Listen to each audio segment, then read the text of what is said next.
Hoofstuk 6 By die tempelpoort. Die disippels van Christus was ten volle bewus van hulle eie tekortkominge, en daarom het hulle deur ootmoed en gebed hulle swakheid met sy krag, hulle onkunde met sy wysheid, hulle onwaardigheid met sy geregtigheid, hulle armoede met sy onuitputlike rykdom verbind. Aldus versterk en toegerus het hulle nie geaarzel om in die diens van hulle meester vooruit te beer nie. Kort na die uitstorting van die Heilige Gees en onmiddellik na 'n tyd van ernstige gebed, het Petrus en Johannes onderweg na die tempel om te aanbid, by die poort wat die skone genoem word, 'n man van sowat 40 jaar aangetref, wie se lewe van sy geboorte af vol pyn en siekte was.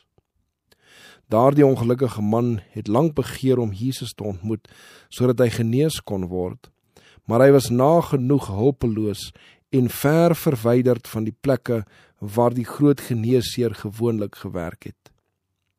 Sy gesmeek het sy vriende uiteindelik oorgehaal om hom na die tempelpoort te neem, maar toe hy daar aankom, moes hy ontdek dat die een op wie hy sy hoop gevestig het, wreed om die lewe gebring was. Diegene wat geweet het hoe lank hy al verlang het om deur Jesus genees te word, was medelydend oor sy teleurstelling, en hulle het hom elke dag na die tempel toe gedra, sodat verbygangers ooreed kon word om 'n almoesie aan hom te gee, om sy nood te verlig. Toe Petrus en Johannes verbystap, het hy hulle om 'n almoes gevra. Die disippels het hom medelydend aangekyk en Petrus het gesê, "Kyk na ons." En hy het sy oë op hulle gehou met die verwagting dat hy iets van hulle sou ontvang. Maar Petrus sê, "Silwer en goud het ek nie." Toe Petrus sy eie armoede so ronduit bekend maak, was die krepele duidelik teleurgesteld. Maar hoop het weer opgeflikker toe die apostel vervolg. "Maar wat ek het, dit gee ek vir jou. In die naam van Jesus Christus, die Nasareëner, staan op en loop." Toe gryp hy hom aan sy regterhand en rig hom op, en onmiddellik het sy voete en enkels sterk geword. En hy het opgespring en gestaan en rondgeloop, en saam met hulle in die tempel ingegaan, terwyl hy rondloop en spring en God prys. En die hele volk het gesien hoe hy daar loop en God prys. En hulle het hom herken dat dit hy was wat by die skone poort van die tempel gesit het om te bedel. En hulle is vervul met verwondering en verbasing oor wat met hom gebeur het. En toe die kreupelman wat genees was aan Petrus en Johannes vashou, het die hele volk uitermate verbaas na hulle gehardloop in die pilaargang wat Salomo se genoem word. Hulle was verbaas dat die disippels dieselfde soort wonderwerke as Jesus kon verrig. Nogtans, hier het die man wat 40 jaar lank 'n hulpelose krepele was, hom nou verheug in die volle gebruik van sy ledemate, sonder pyn en gelukkig in sy geloof in Jesus. Toe die disippels die verbasing van die volk gewaar, vra Petrus, "Waarom is julle hieroor verwonderd? Of waarom kyk julle ons aan asof ons deur ons eie krag of godsvrug bewerk het dat hy loop?" Hy het hulle verseker dat die genesing deur die naam en verdienste van Jesus van Nasaret, wat God uit die dood opgewek het, verrig is. Die apostel het verklaar, deur die geloof in sy naam het sy naam hierdie man, wat julle sien en ken, sterk gemaak. En die geloof wat deur hom is, het hom hierdie volkome gesondheid gegee in die teenwoordigheid van julle almal. Die apostels het ronduit gesê dat die Jode 'n groot sonde begaan het deur die lewensvors te verwerp en dood te maak. Maar hulle het gesorg dat hulle toehoorders nie tot wanhoop dryf nie. Petrus het gesê, "Julle het die heilige en regverdige verloon en gevra dat 'n moordenaar aan julle geskenk sou word. En die leidsman tot die lewe het julle gedood. God het hom uit die dode opgewek, waarvan ons getuies is. En nou, broeders, ek weet dat julle dit in onwetendheid gedoen het, net soos julle owerstes. Maar God het op die manier vervul wat hy tevore verkondig het, deur die mond van al sy profete, dat die Christus sou ly. Hy het verklaar dat die Heilige Gees hulle tot berou en bekering maan, en hy het hulle verseker dat daar geen hoop op verlossing was, anders as deur die genade van hom wat deur hulle gekruisig is nie. Alleen deur geloof in hom kon hulle sondes vergewe word. Kom dan tot inkeer en bekeer julle, het hy uitgeroep, sodat julle sondes uitgewis kan word en tye van verkwikking van die aangesig van die Here mag kom. Julle is kinders van die profete en van die verbond wat God met ons vaders gesluit het, toe hy vir Abraham gesê het, en in jou saad sal al die geslagte van die aarde geseën word. God het, nadat hy sy kind Jesus opgewek het, hom steeds vir julle gestuur om julle te seën deur elkeen van sy booshede te bekeer. So het die disippels die opstanding van Christus verkondig. Talle van die toehoorders het juis op hierdie getuienis gewag, en toe hulle dit hoor, het hulle geglo. Dit het hulle herinner aan die woorde wat Christus gespreek het, en hulle het hulle geskaar by die geleedere van diegene wat die evangelie aangeneem het. Die saad wat die Heiland gesaai het, het ontkiem en vrugte voortgebring.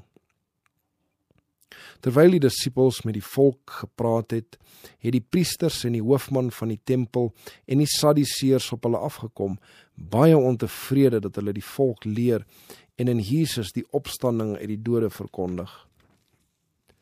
Na die opstanding het die priesters wyd en sy die leuen versprei dat die disippels sy liggaam gesteel het, terwyl die Romeinse wag geslaap het. Dit is nie verbasend dat hulle ontevrede was toe hulle Petrus en Johannes die opstanding hoor verkondig van hom wat deur hulle vermoor is nie.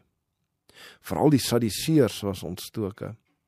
Hulle het gevoel dat hulle geliefkoeste leerstelling bedreig is en dat hulle reputasie op die spel staan. Die aantal bekeerlinge tot die nuwe geloof het vinnig toegeneem.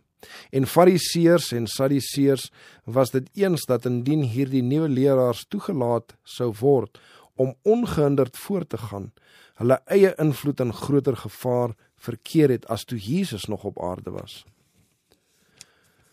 Gevolglik het die hoofman van die tempel, bygestaan deur 'n aantal Sadduseërs, Petrus en Johannes in hegtenis geneem en hulle in die gevangenis gesit, aangesien dit te laat in die dag was om hulle te verhoor. Die vyande van die disippels kon nie anders as om oortuig te word dat Jesus uit die dode opgestaan het nie. Die bewys was te oortuigend om nog daaraan te twyfel.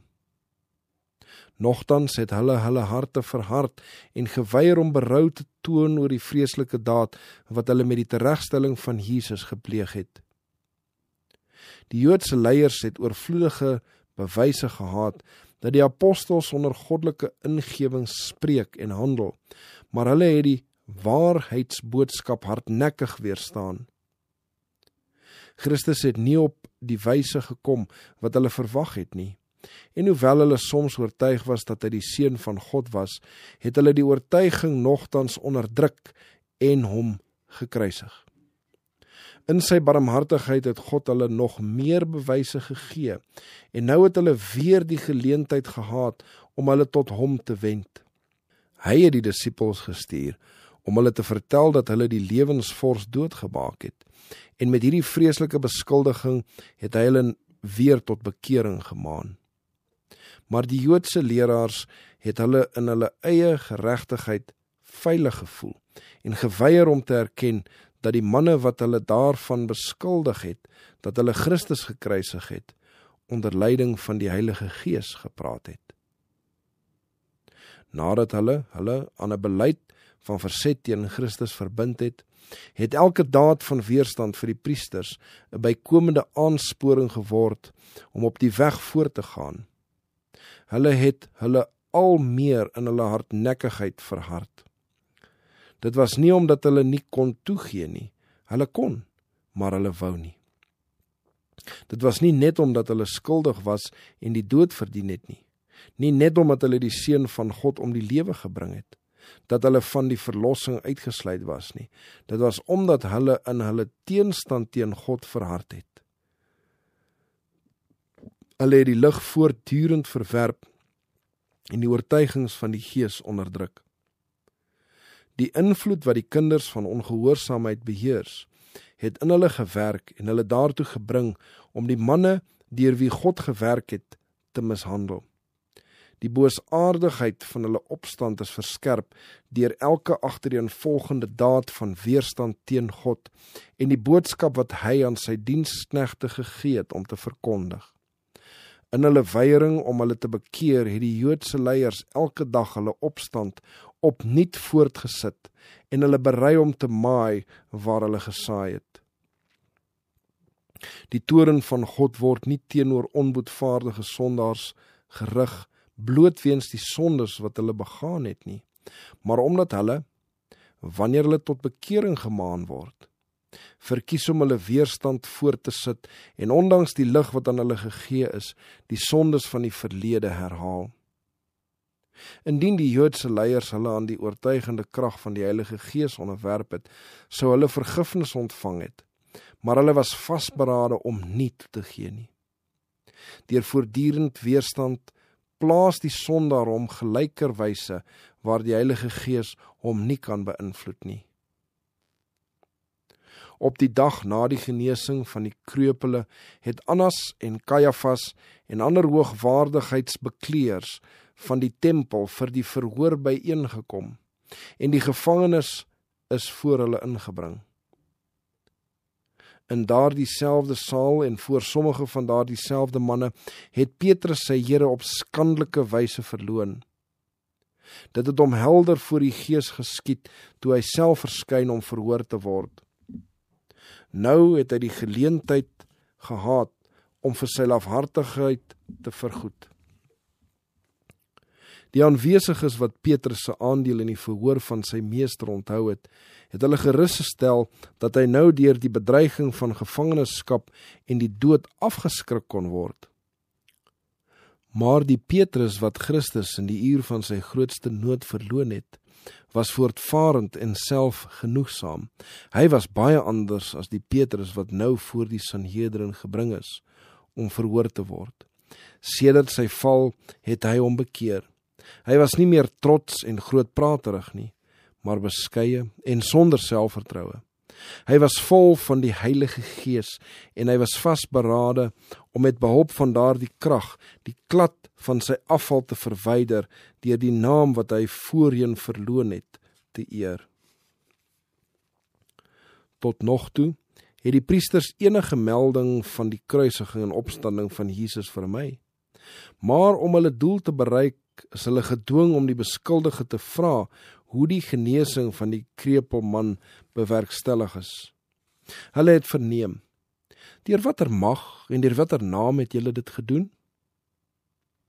Met heilige vrymoedigheid en in die krag van die Gees het Petrus sonder vrees geantwoord. Laat dit bekend wees aan julle almal en aan die hele volk van Israel, dat deur die naam van Jesus Christus, die Nasareër, wat julle gekruisig het, maar wat God uit die dode opgewek het, dat deur hom hierdie man gesond voor julle staan. Hy is die steen wat deur julle, die bouers, verag is, wat 'n hoeksteen geword het. En die saligheid is in niemand anders nie, want daar is ook geen ander naam onder die hemel wat onder die mense gegee is, waardeur ons gered moet word nie. Hierdie moedige verdediging het die Joodse leiers uit die veld geslaan. Hulle het gedink dat die disippels sou vreesbevange en verward wees wanneer hulle voor die Sanhedrin gedaag word. Maar pleks daarvan het hierdie getuies soos Christus met 'n oortuigende krag gespreek en hulle teenstanders die sweye opgelê. Daar was geen teken van vrees in Petrus se stem nie, toe hy aangaande Christus sê, hy is die steen wat deur julle, die bouers, verag is, wat 'n hoeksteen geword het. Hier het Petrus 'n beeld gebruik waarmee die priesters goed bekend was. Die profete het van die verworpe steen gepraat, en Christus het self een keer aan die priesters en oudsters gesê: "Het julle nooit in die skrif gelees nie? Die steen wat deur die bouers verwerp het, het 'n hoeksteen geword. Hy het van die Here gekom, en dit is wonderbaar in ons oë. Daarom sê ek vir julle, die koninkryk van God sal van julle weggeneem en aan 'n volk gegee word wat die vrugte daarvan sal dra. En hy wat op die steen val, sal verpletter word, maar elkeen op wie hy val, die sal hy vermorsel." Matteus 21 vers 42 tot 44. Toe die priesters na die apostels se onbevreesde woorde luister, het hulle as metgeselle van Jesus herken. Daar staan van die disippels na die verheerliking van Christus geskryf, dat hulle na daardie heerlike toneel niemand meer behalwe Jesus alleen gesien het nie. Matteus 17 vers 8. Jesus alleen. Hierdie woorde bevat die geheim van die lewe en krag wat kenmerkend was van die vroeë kerk. Toe die disippels Christus se woorde die eerste keer gehoor het hulle behoefte aan hom gevoel. Hulle het hom gesoek, hom gevind, hom gevolg. Hulle was in die tempel, aan die tafel, teen die berghalling, op die veld saam met hom. Hulle was soos leerlinge by hulle onderwyser en het daagliks van hom lesse van ewige waarde ontvang. Na die Heiland se hemelvaart was hulle nog altyd bewus dat die goddelike teenwoordigheid, vol liefde en lig, nog steeds by hulle was. Dit was 'n persoonlike teenwoordigheid. Jesus, die Heiland, wat met hulle gewandel en gespreek en gebid het, wat hulle harte bemoedig en getroos het, is met die vredesboodskap op sy lippe uit hulle midde in die hemel opgeneem. Toe die engele waar hom ontvang, het hulle nog sy woorde gehoor: "Kyk, ek is met julle al die dae tot aan die volëinding van die wêreld." Matteus 28 vers 20. Hy het in menslike gedaante na die hemel opgevaar. Hulle het geweet dat hy nog immer hulle vriend en verlosser voor die troon van God was, en dat sy toegeneenthede nog onveranderd was, dat hy hom vir ewig met die lydende mensdom vereenselwig. Hulle het geweet dat hy God die deugde van sy bloed aanbied, en dat hy sy deurboorde hande en voete aan hom toon, ter herinnering aan die prys wat hy vir sy verlosters betaal het. En hierdie gedagte het hulle versterk om ter wille van hom smaad te verduur. Hulle verbintenis met hom was nou sterker as toe hy nog persoonlik by hulle was. Die lig en liefde en krag van 'n inwonende Christus het deur hulle uitgestraal sodat mense dit gesien en hulle daaroor verwonder het. Christus het die woorde wat Petrus tot sy verdediging gespreek het, bevestig. Langs die disipel was die man wat so wonderbaarlik genees is, as oortuigende getuie. Die voorkoms van daardie man, wat 'n paar uur tevore nog 'n hulpelose krepele, maar nou sterk en gesond was, het saam met Petrus se woorde getuig. Priesters en owerstes was sprakeloos. Hulle was nie in staat om Petrus se verklaring te weerlê nie, maar was nogtans vasberade om aan die onderwys van 'n disipel 'n einde te maak. Christus se vernaamste wonderwerk, die opwekking van Lazarus, het die priesters se verbasendheid beklink om die wêreld van Jesus en sy wonderwerke te bevry, want dit het hulle invloed op die volk vinnig tot niet gemaak. Hulle het hom gekruisig, maar hier was nou oortuigende bewys dat hulle nie aan die verrigtinge van die wonderwerke in sy naam of die verkondiging van die waarheid wat hy verkondig het, 'n einde gemaak het nie. Die genesing van die krepele en die prediking van die apostels het Jerusalem reeds in beroering gehad. Om hulle verleentheid te verberg, het die priesters en owersters beveel dat die apostels weggeneem moes word sodat hulle kon beraadslaag. Almal het ooreengestem dat dit nutteloos sou wees om te ontken dat die man genees was. Graag wou hulle die wonderwerk met leuns toegesmeer het, maar dit was onmoontlik want dit is in die volle daglig in die teenwoordigheid van 'n groot mensemassa verrig en duisende het reeds daarvan geweet. Hulle het gevoel dat daar aan die werk van die disippels 'n einde gemaak moes word, anders sou Jesus talle volgelinge bykry. Hulle sou selfs in die skande kom, want hulle sou skuldig bevind word aan die moord op die Seun van God. Maar ondanks hulle begeerte om die disippels uit die weg te ruim, kon die priesters dit nie waag om meer te doen as om hulle met die swaarste straf te dreig, indien hulle aanhou om in die naam van Jesus te spreek of te werk nie. Hulle het hulle weer voor die Sanhedrin gedaag en belet om in die naam van Jesus te preek of te leer. Maar Petrus en Johannes het geantwoord: Of dit reg is voor God om julle meer gehoorsaam te wees as God, moet julle self beslis. Want vir ons is dit onmoontlik om nie te spreek oor wat ons gesien het nie.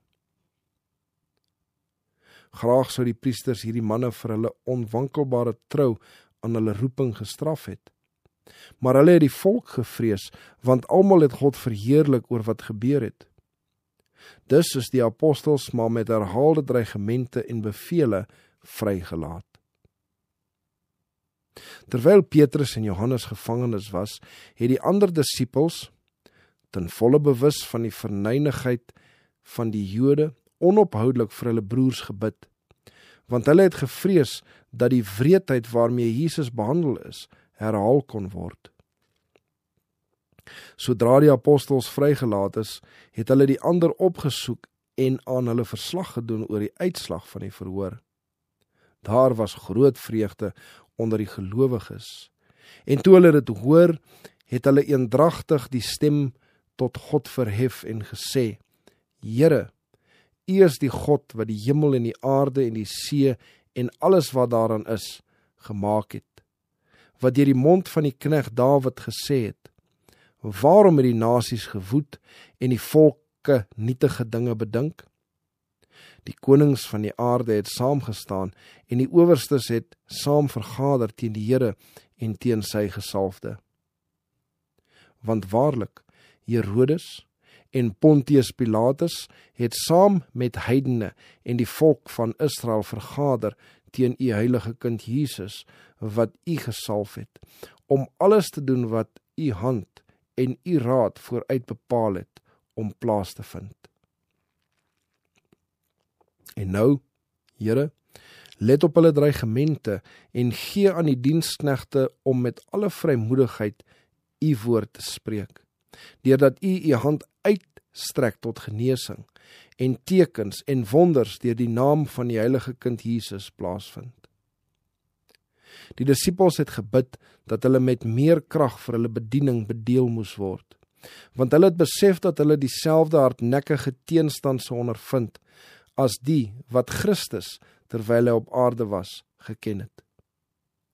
Terwyl hulle verenigde gebede in geloof na die hemel opgegaan het die antwoord gekom.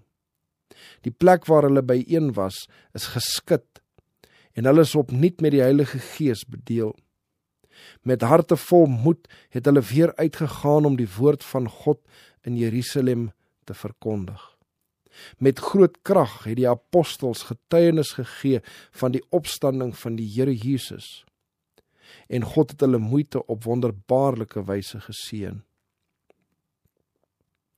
Die beginsel waarvoor die disippels so onbevrees gestaan het, toe hulle in antwoord op die bevel om nie meer in die naam van Jesus te preek nie, verklaar het: Of dit reg is voor God om julle meer gehoorsaam te wees as God, moet julle self beslis. Is dieselfde as die wat die aanhangers van die evangelie in die dae van die hervorming so hard gestry het om te handhaaf.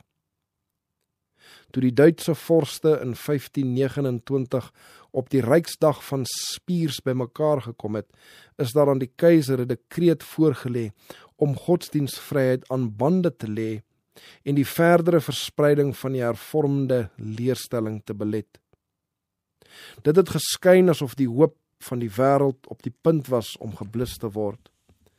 Sou die vorste die dekreet aanvaar?